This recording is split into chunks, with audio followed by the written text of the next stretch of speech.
the things that we've always talked about on this channel is that fish need a varied diet. It's super important that they have more than one kind of food, whether it's your pellet, your flake, your frozen foods, or even, dare I say, live foods.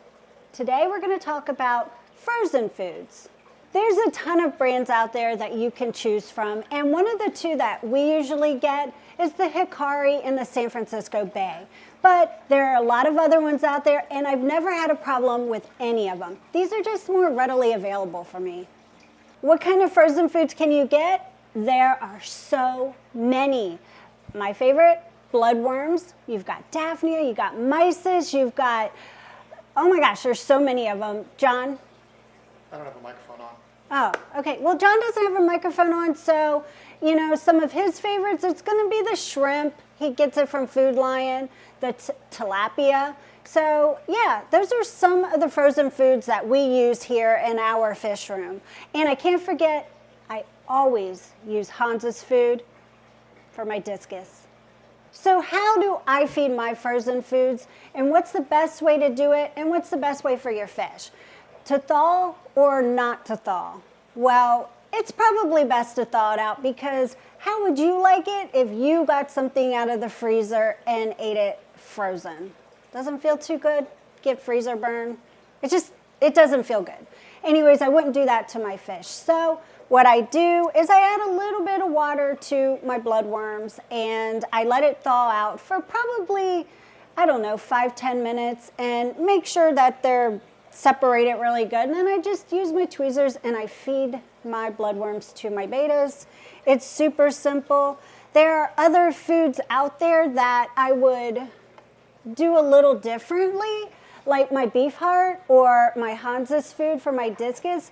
I don't thaw it out in water because it breaks up and it gets really messy, and then they end up having a cloudy mess in the tank. So usually I just let it sit out for, I don't know, about 10 minutes, let it get a little bit more room temperature-ish, and then I stick it in the tank.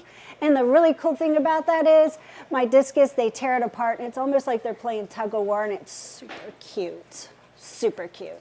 You might be wondering, Lisa, why are you using tweezers for the bloodworms and feeding your fish that way? Well, I have an allergy to bloodworms and they make me itch all over and I hate it. It didn't used to be that way. All of a sudden it happened probably about 2 years ago. I realized I had an allergy. Go figure. John feeds his fish tilapia and shrimp, and we just get that from the grocery store. It's definitely the easiest thing to get because we have a grocery store right down the road. It's really easy to thaw that out as well. All you have to do, stick it in a cup of water for about 5 or 10 minutes, and then John uses my cutting board, which I've been missing for quite a while. I just found it out here. Anyways, back to the story, Lisa. John uses the cutting board and he cuts it up in, you know, the food into little pieces so that it fits in their mouth, because you know what? They deserve to have their food cut up for them too. If you think feeding your fish frozen foods is expensive, just keep in mind that you're only going to do this 2 to 3 times a week, and it's super beneficial for your fish. They'll get those extra vitamins and protein that they may not get in the flake food or the pellet food you're feeding now, and you're doing something really good for your fish. I hope you like this video, and if you have any other suggestions on how to feed frozen food to fish and all that good stuff, any other great ideas, leave it in the comment section below, and we'll see you next time.